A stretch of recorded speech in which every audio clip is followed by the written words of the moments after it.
Hi, my name is Sierra, and today we're going to be talking about using graphic organizers to help us brainstorm for our informative writing piece. Last episode, you learned what an informative text was, and you learned that it could be a blog, it could be a newspaper article, it could be a report, could be a biography. Today, we're going to learn why it's so important to use a graphic organizer and how it can help us to figure out a path to take as we are finding research for our informative piece. So a graphic organizer is a place that we can use where we can kind of narrow in our thoughts. And today I'm going to talk about a T-chart and how this T-chart will help us figure out everything that we know about a topic and questions that we still have about the topic. A lot of times we don't give ourselves enough credit, and really you probably have a lot of information about a lot of things going on in your head, more than you know.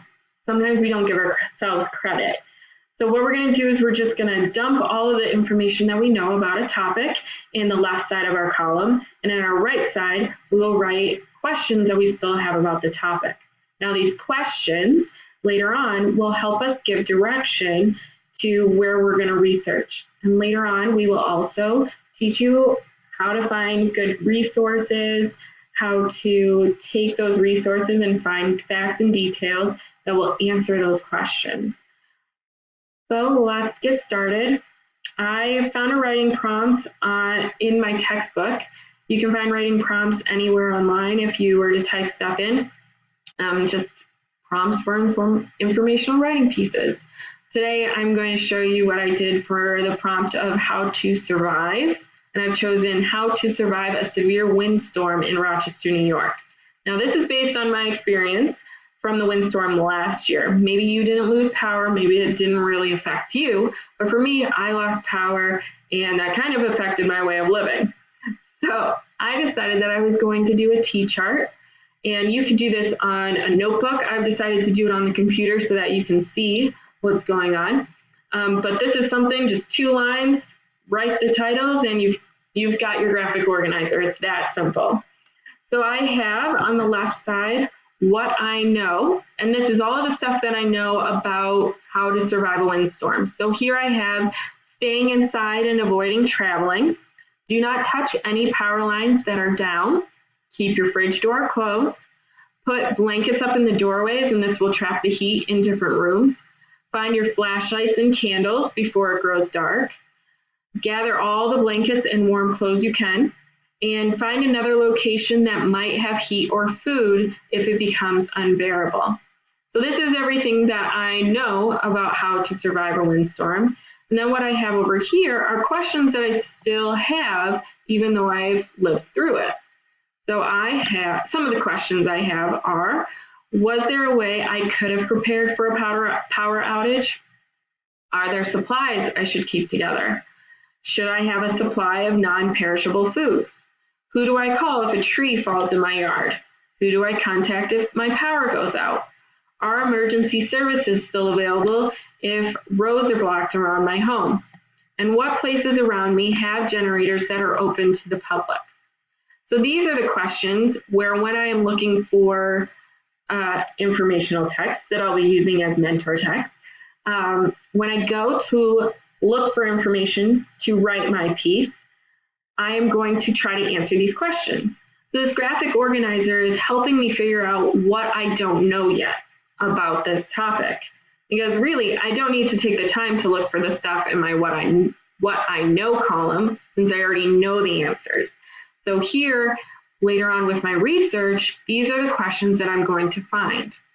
Now, not everybody is going to set up a graphic organizer like I do. Maybe you think in a different way.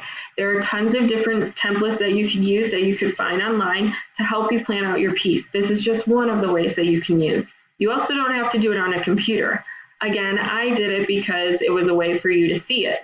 I actually like writing mine down in concept maps. That's the way that I think.